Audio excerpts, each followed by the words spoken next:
Here folks, I'm trying to adjust the model of this character to the model sheet, which is here, and there's some very curious things that were happening, right? Maybe the drawings look good, but in the 3D model doesn't look too good for some reason. So the feet are too bulky in the drawing, right? You see, this is what I would spontaneously do for modeling, but turns out that the drawing is much bigger. Orthographic view also make this way more complicated to draw, right? So here I have two propositions. There's a wire mesh here, which is just a duplicate, in which I just try to model the foot bigger, and you see that it's still not as big as the model sheet were. So the model sheet was exaggerated. Same thing happened to the hands there. So I always had this tendency to draw this in the orthographic technical drawing of model sheet with two big hands and feet apparently. So, but this is not good, at least not for the 3D modeling, right?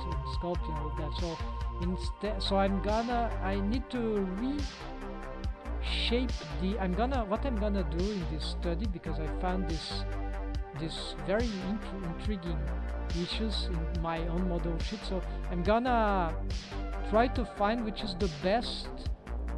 I already found it was about, I needed to get my model here about 25 to 30%, 33%, I don't know, larger than what it is.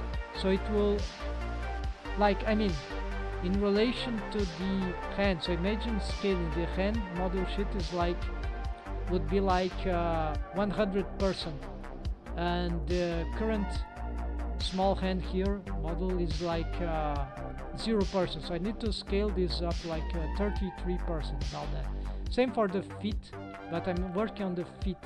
So I've tested, right, and I found out that this would be the ideal solution. So this works at least for the foot, but it's a bit too bulky feet, maybe a male feet. So it can work. Bigger than that, I think it would be weird, but this is already a bit weird. So what I did here is, so I'm gonna change it to wire, that object, and then this is the final model that I want. So here I'm just gonna I'm gonna rescale this, the feet meshes. Yeah, I already did that. So I rescaled in relation to a pivot point here.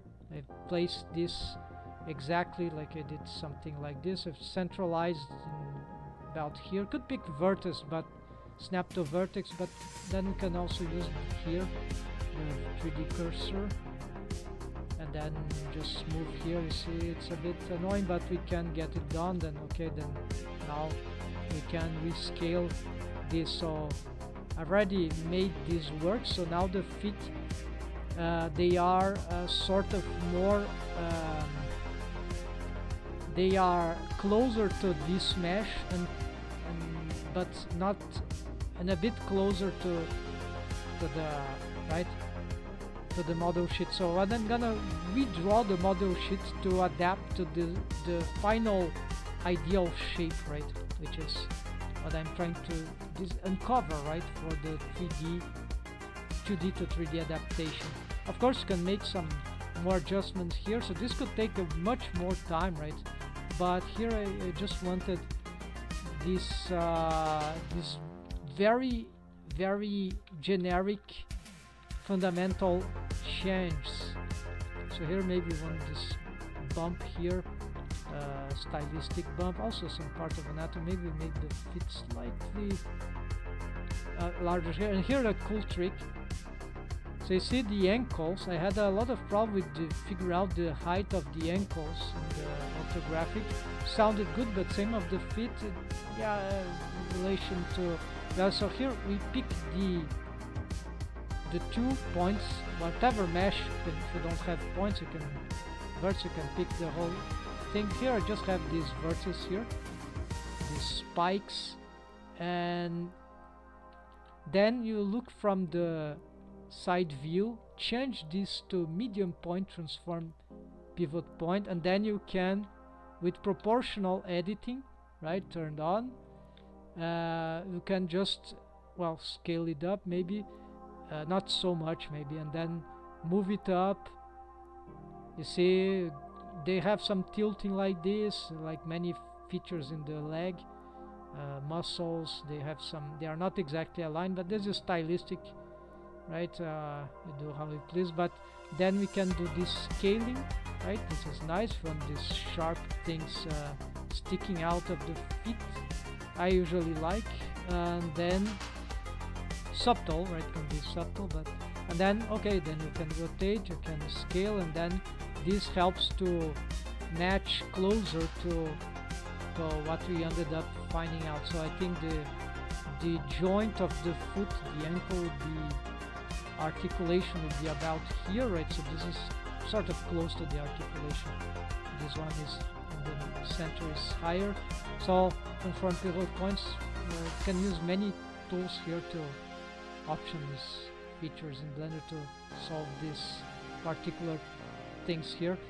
And now for the model sheet, of course, we could propose, I'm not gonna use this on this, I probably can just delete this one now. And what I can do here is go back to the model sheet and propose for both front and side view, because this is what I have, propose some corrections. So like anatomic, yeah, corrections, and then maybe I can make a new material for this. Just it's Shift F7 material, and some guys put the material here. It's a good idea, I think. And then here, I don't know what are those oh, these are, yeah. So I'm gonna add a new one. These are all strokes. I don't know how they occur, why this has happened like that, but here, okay, let's just pick body thing. We're gonna create a new, right? So we're gonna call it, gonna pick a color that will be very visible. Stroke, yeah, that should work. Then with this material, no, this is not a tab, okay, we can join right now. I'm gonna, so this is the actual mesh that I need. Can do wire, that should help.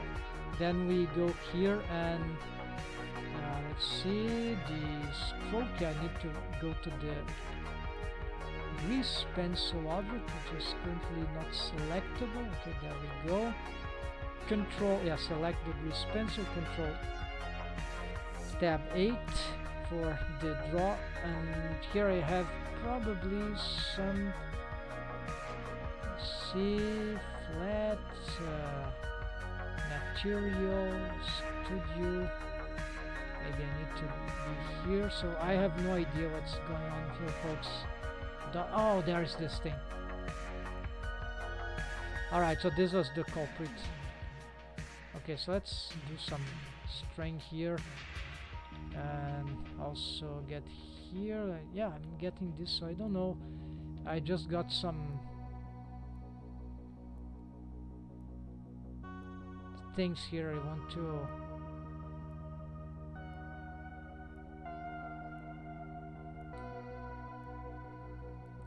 improve. No, I'm not using stabilizer, but simplify, maybe just a little.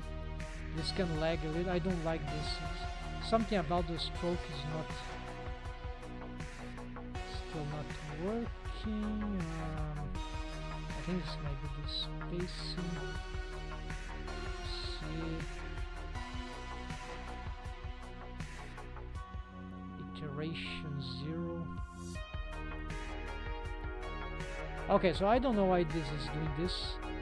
I always struggle with but that should be enough for the corrections. Here we gonna get the model sheet finally adjusted so that it's here.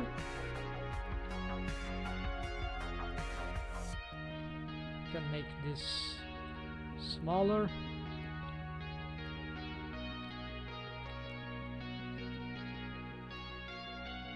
No, yeah, so here I need this oops,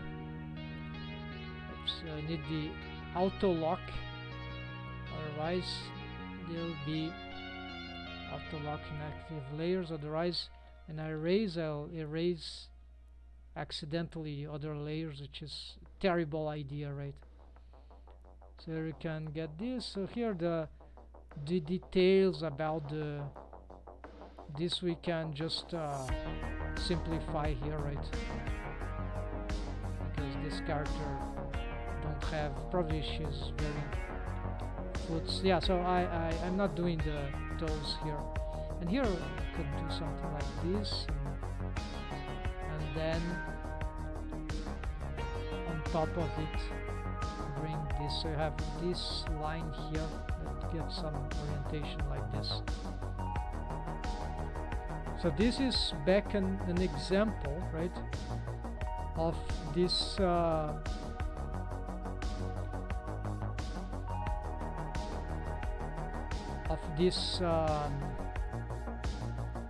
back and forth development of model sheet for 3D adaptation. However, we still have, so let's do like front corrections, and let's make also another for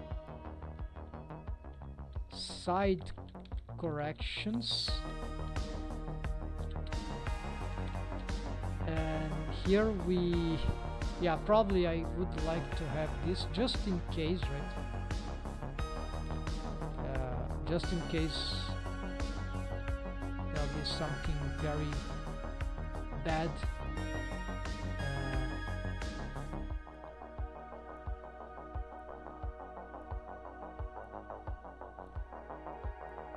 In terms of model sheet becoming impossible or losing so the toes here, yeah, you can have the other toe a little bigger behind, but the essential was not even the toes, it was really this the ankle here. You can make a ball thing here. If I check, this is the outer one, so you see that is going here, so it's exactly here, right? Of course, because I'm drawing on top of the 2D on the 3D model, which was already corrected, let's say like that. So this is the outer bony spiky bone that is there, right? And here we can then just propose some other stuff, but that's still the, so this is a major correction, right? We can make this softer and more flat foot here. This so this final shape here, right?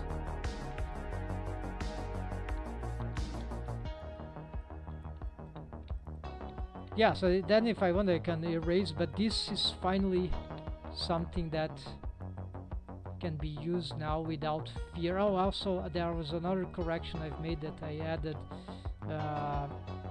Yeah, so it's still the hands. There are many things that, few things that still need some adjustment, but this, then you finally end up having with this method ideal, very solid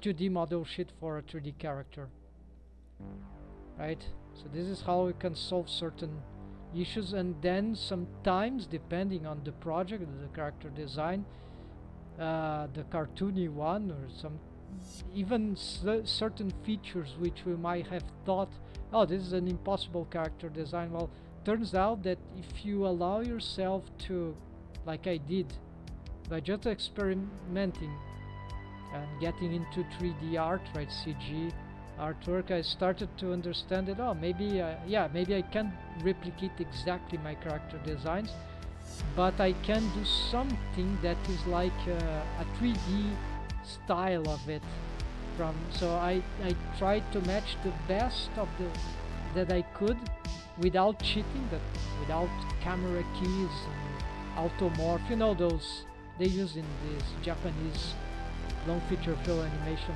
bell. The you have a automation that the face morphs to match the 2D character design, right? That so this is great, but it's, let's say, it's cheating. So, but of course, it's a great idea.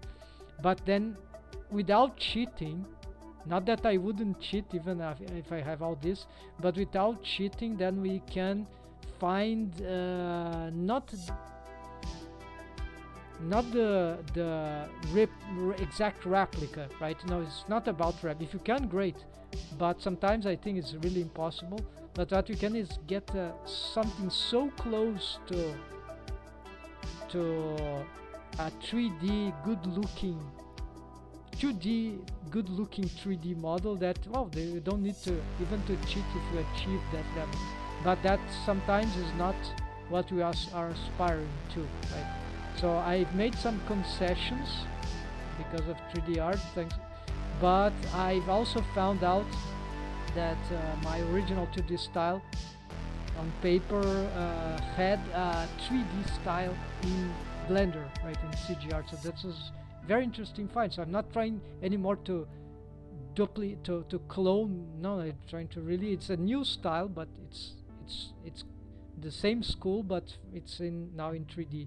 Maybe in the future there will be even a better match, but for now this is what I can share, and this is one of the ways you can be making those findings. So thanks for watching, folks. Please like, subscribe if you like the content here in this channel.